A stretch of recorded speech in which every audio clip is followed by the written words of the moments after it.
19장 1절부터 4절까지 보겠습니다.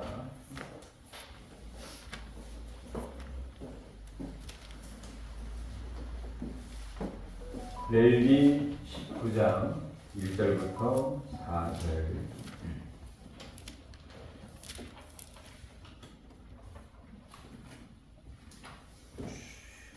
우리 같이 합독하시죠. 여호와께서 모세에게 말씀하여 이르시되 너는 이스라엘 자손의 온 회중에게 말하여 이르라. 너희는 거룩하라. 이는 나 여호와 너의 하나님이 거룩함이니라.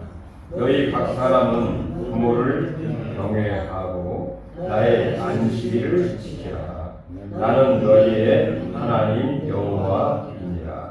너희는 헛된 것들에게로 향하지 말며 너희를 위하여 산들을 부어 만들지 말라. 나는 너희의 여호와이니라. 아멘.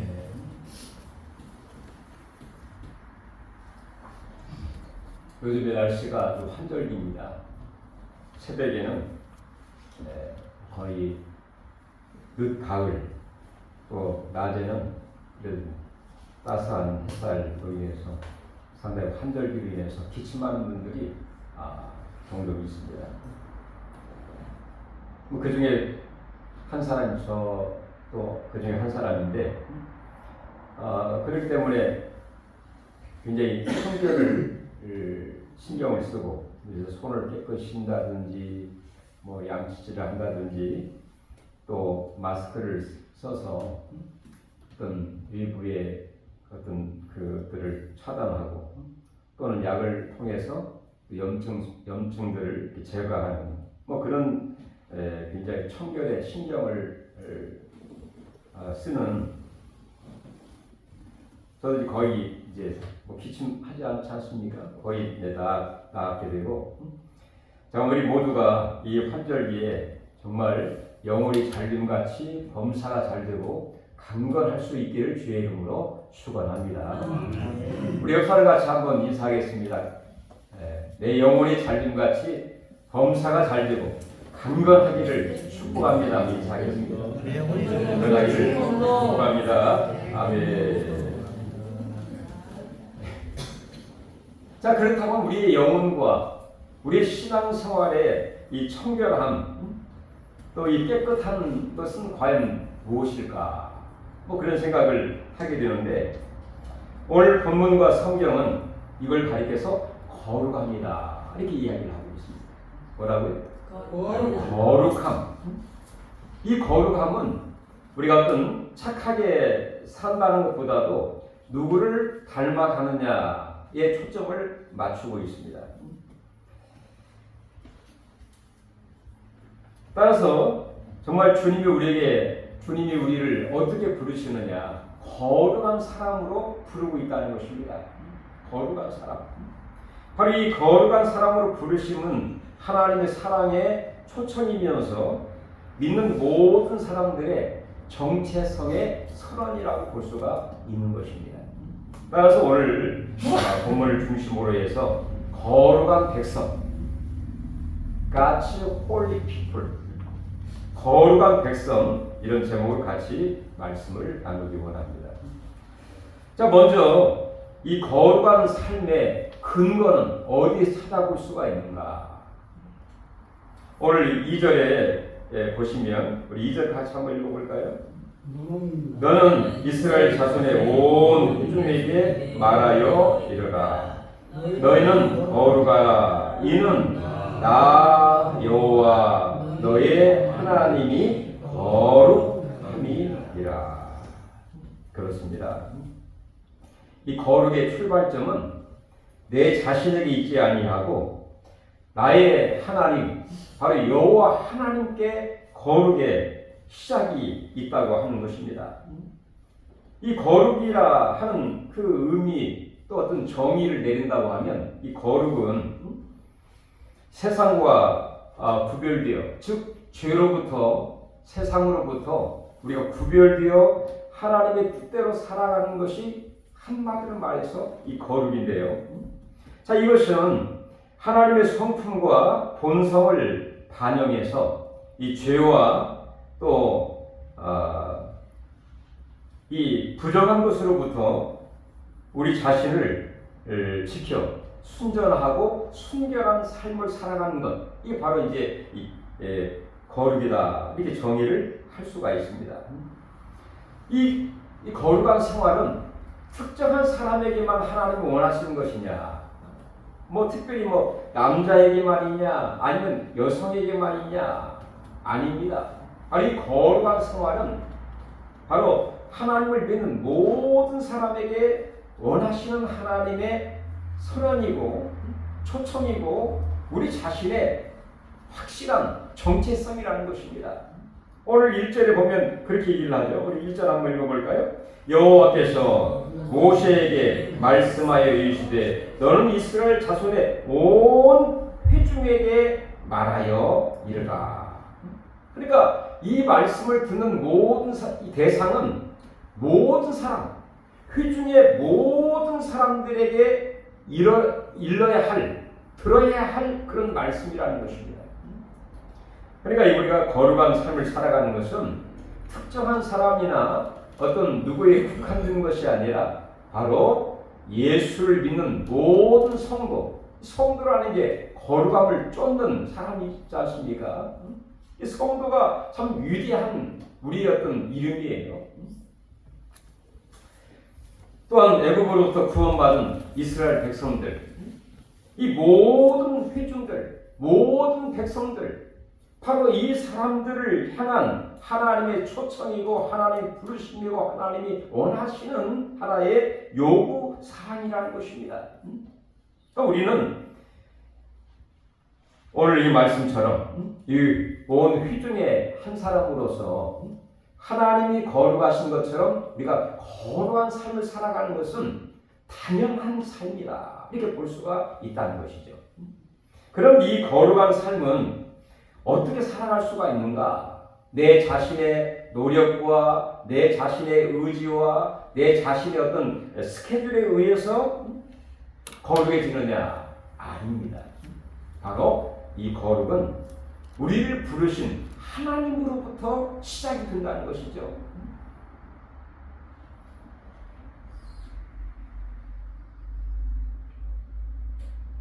우리 하나님은 거룩하신 하나님이십니다. 너무 많이 들어서 식상할 수도 있지만 성경을 보면 하나님의 어떤 본능과 이 본성은 바로 거룩 자체이십니다.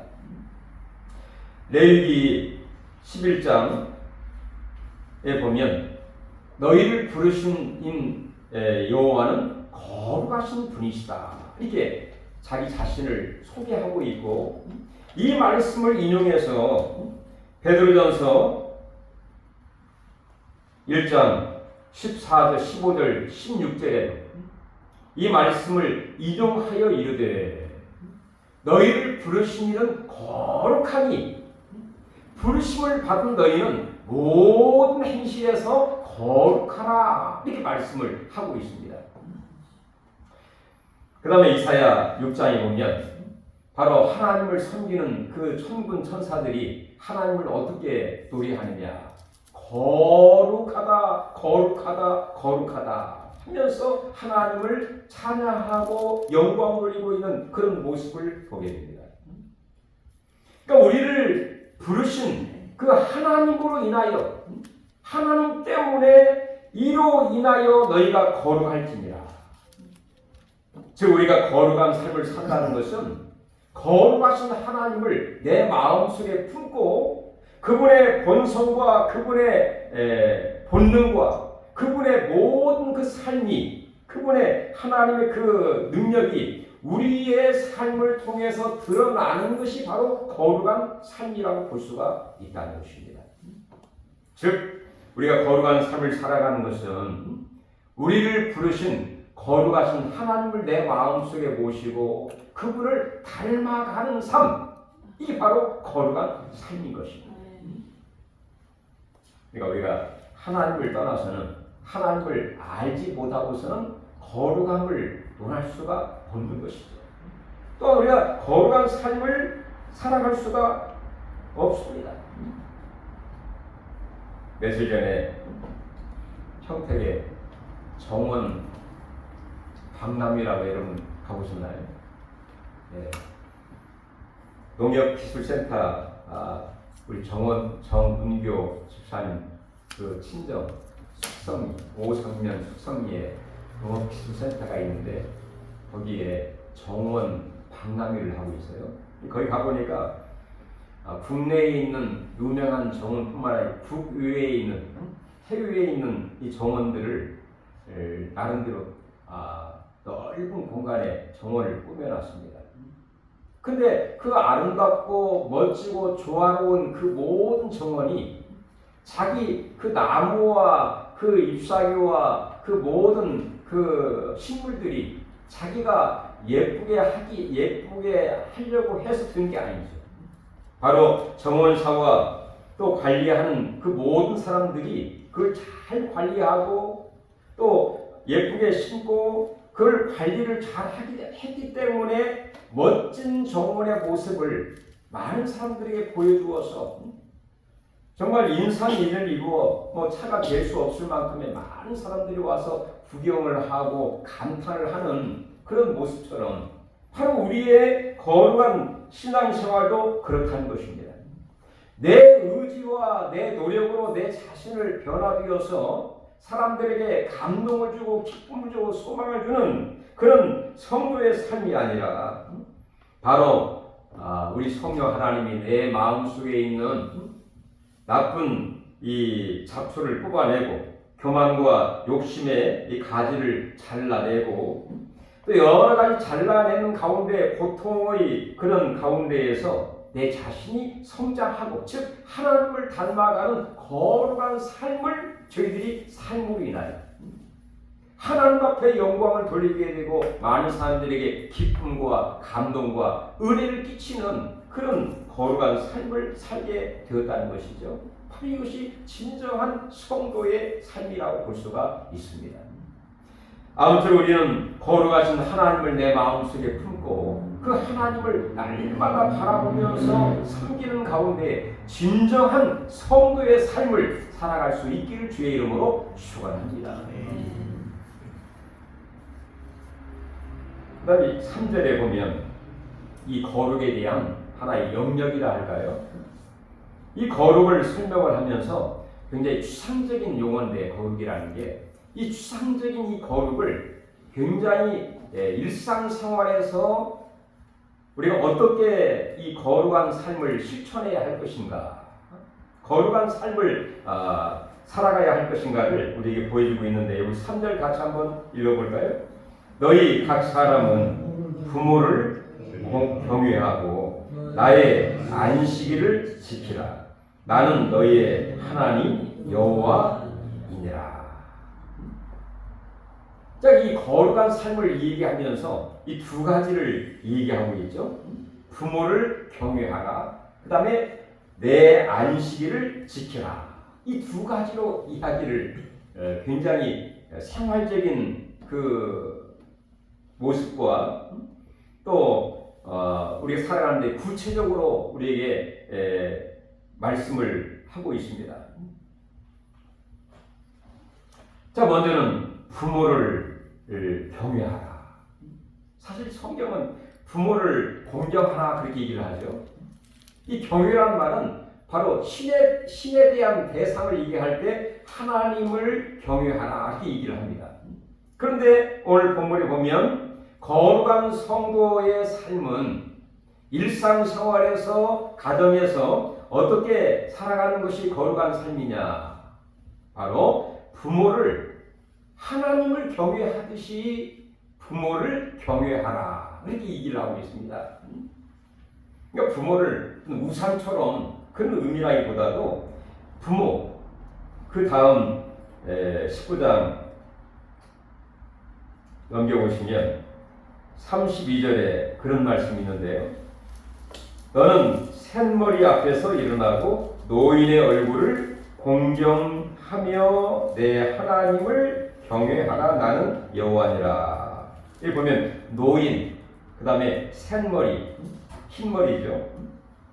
다시 말해서 어떤 우리가 이 땅에 살아가는 동안에 관계적인 측면에서 즉 어른들을 잘 공경하고 그다음에 부모를 하나님의 그 마음처럼 그러니까 부모를 섬기는 것은 오늘 이 말씀을 연구하면서 볼 때 하나님을 경외하는 하나의 연습과 같다 이렇게 표현할 수 있습니다. 이해되시나요? 예.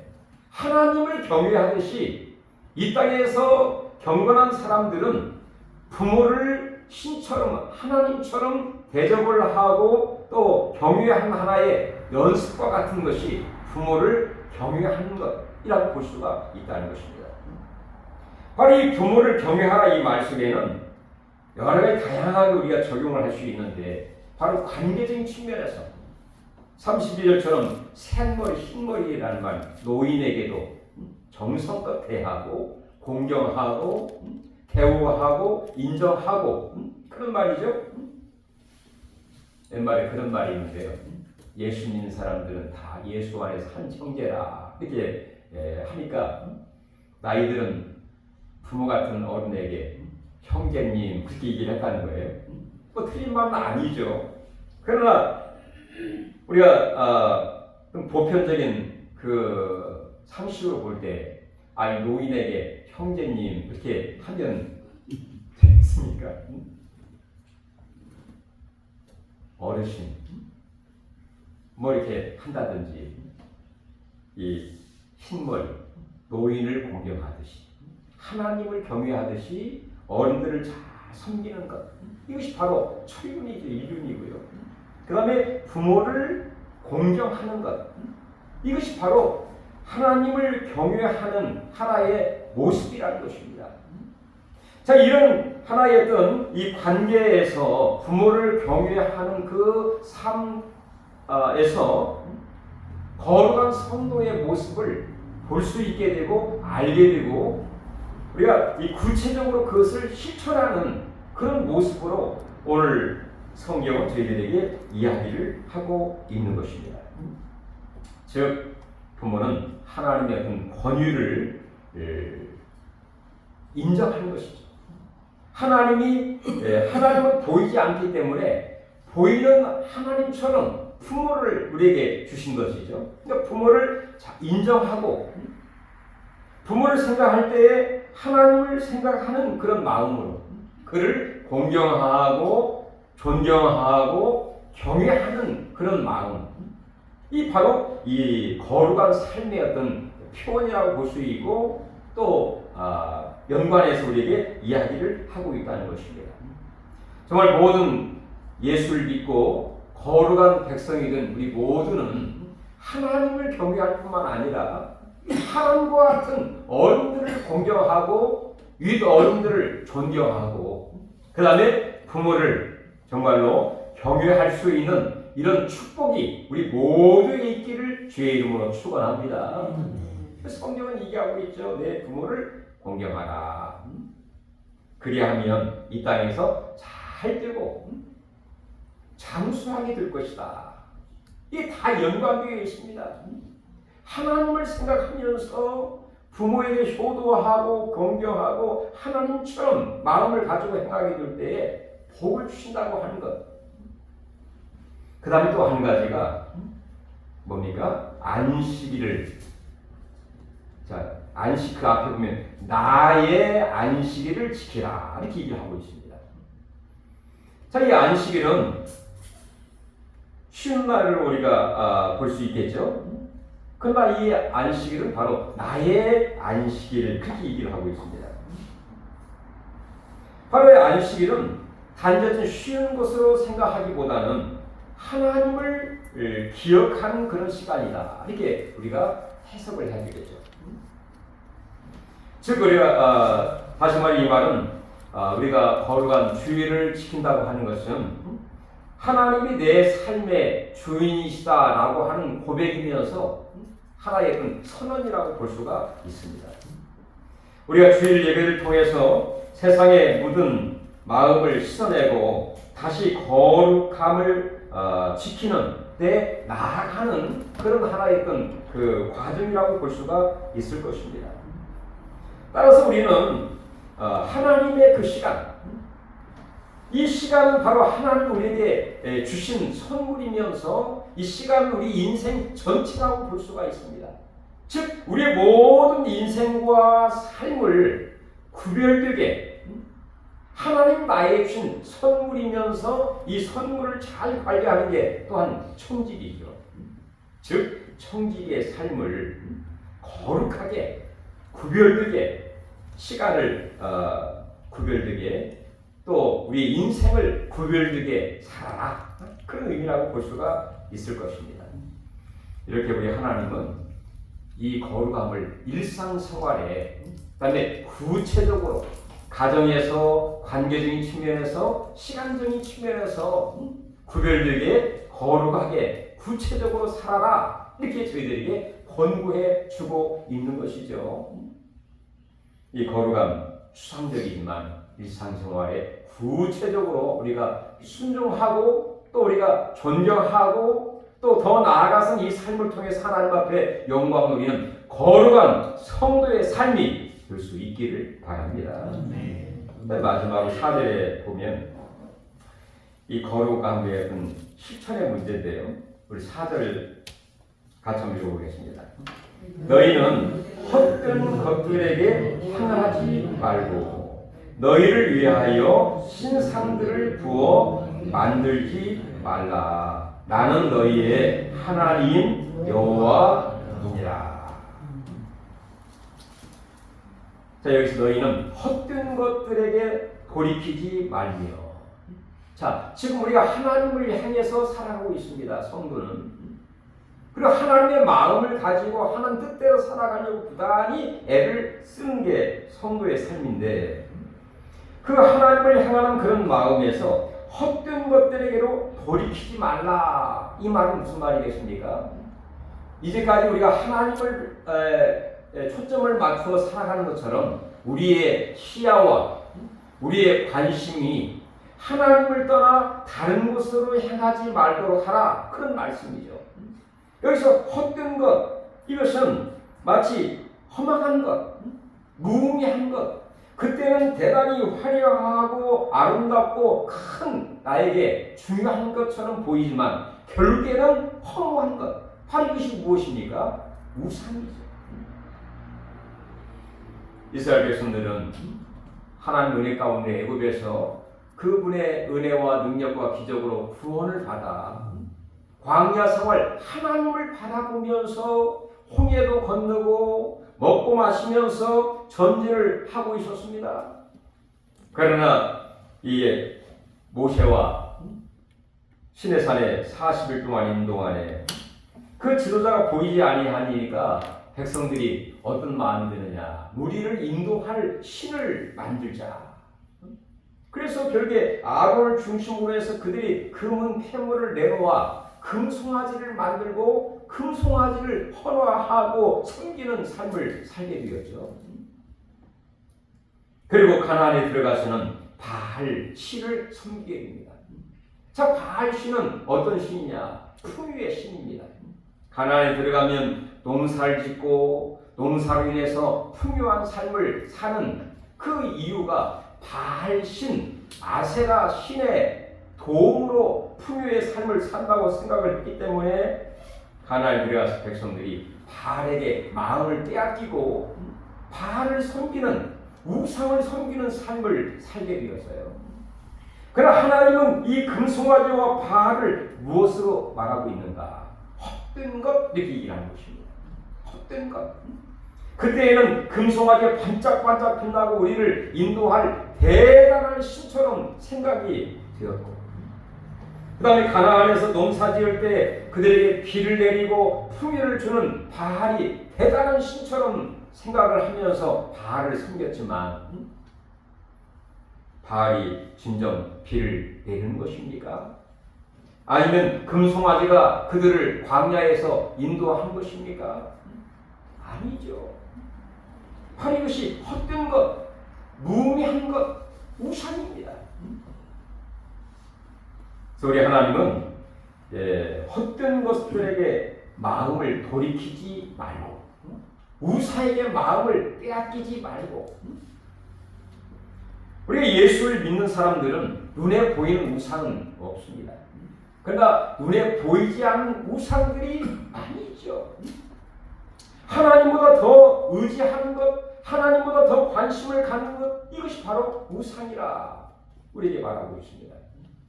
바로 헛된 것, 바로 우상, 대단한 금송아지, 바알 신처럼 생각하는 그 모든 것들에게 내 마음을 빼앗기지 말고 돌이키지 말고, 그 다음 보면 너희를 위하여 또 신상을 부어 만들지 말고, 이 말은 오로지 하나님만 관심을 갖고 하나님께 눈을 맞추어 그분을 따라가도록 하라 하는 이야기입니다. 이것이 우리의 삶의 거룩한 성도의 삶의 실천의 문제라고 볼 수가 있겠죠. 우리가 살다 보면 여러 가지 이유로 인해서 이런 경우가 있을 수 있습니다. 그럴 때마다 내가 지금 구약 이스라엘 백성들처럼 하나님을 떠나서 헛된 것에 마음을 돌이키고 있지 않는가, 그런 생각을 하면서 과감히 우리의 눈을 들어 하나님을 바라보고 하나님을 따라갈 수 있는 그런 삶이 거룩한 삶이고 승리의 삶이라는 것을 우리에게 확실하게 보여주고 있습니다. 자, 이렇게 말씀하신 분은 누구입니까? 나는 너희의 하나님 여호와이니라. 그 하나님 우리를 구원해 내셨죠. 그분이 우리를 거룩하게 하십니다. 우리 마음을 정말로 내려놓고 하나님의 본성과 하나님의 능력과 하나님의 그 모든 것들이 내 삶을 통해서 찬란하게 빛날 수 있도록, 어느 예배당에 보면은 멋지게 누리, 이렇게 수놓은 그런 누리의 모습을 보게 되죠. 근데 평상시는 잘 모릅니다. 근데 햇빛이 찬란하게 빛날 때 그 유리창이 멋지게 빛나는 그런 모습을 보게 되는데, 이 하나님의 은혜와 하나님이 정말 햇빛처럼 우리 마음속에 찬란하게 비치게 될 때 바로 우리는 하나님의 그 본성, 이 거룩과 은혜와 사랑과 능력을 정말 모든 사람들이 찬란하게 비출 수 있는 그런 삶을 살아갈 수 있는 게 바로 이 거룩한 삶이라고 볼 수가 있는 것이죠. 우리의 진정한 정체성, 나의 가장 소중한 이름이 무엇일까요? 나는 성도다. 위대한 이름입니다. 한번 절 따라서 볼까요? 나는 거룩한 성도다. 이 성도의 귀한 삶을 온전히 살아가면서, 이 말씀 생각하시면서 저는 욥이 생각이 나더라고요. 욥은 욥기 1장 1절 2절에 보면 우스 땅에 욥이 있었더니 그는 온전하고 정직하고 하나님을 경외하고 악에서 떠난 자더라, 이렇게 표현하고 있어요. 이 보면 욥이야말로 진정한 거룩한 그런 성도였구나, 그런 생각이 들었습니다. 구약 전체를 통해서 우리에게 말씀하신 흐름 중심에는 거룩하신 하나님처럼 너희도 거룩한 행실로 살아가라 말씀하고 있고, 신약 시대에도 예수를 믿고 하나님을 섬기는 우리 모두에게 베드로전서 1장 15절 16절에 있는 것처럼 약속했던 대로 거룩하신 하나님이 너희를 구원한 것처럼 너희의 행실로 거룩하게 살라. 진정한 성도의 삶, 정말로 자부심과 긍지를 가지고 멋지게 살아갈 수 있는 성도, 승리할 수 있기를 주의 이름으로 축원합니다. 하나님 감사드립니다. 애굽에서 노예로 살아갈 수밖에 없는, 죄인으로 살아갈 수밖에 없는 저희들을 예수의 피로 불러주시고 성도로 살아갈 수 있도록 은혜 주심을 감사드립니다. 우리 하나님을 바라보면서 거룩하신 하나님을 늘 내 마음속에 모시고 하나님의 그 본성과 하나님의 그 놀라운 능력과 하나님의 그 놀라운 찬란함이 온전히 드러낼 수 있는 정말로 성도의 귀한 삶을 자신 있고 감사하며 드러낼 수 있는 우리 모두가 되도록 은혜 위에 은혜를 더하여 주옵소서. 날마다 예수의 피로 깨끗하게 하시고 말씀과 기도로 이를 거룩하게 하여 주시옵소서. 예수님의 이름으로 간절히 기도하옵나이다. 우리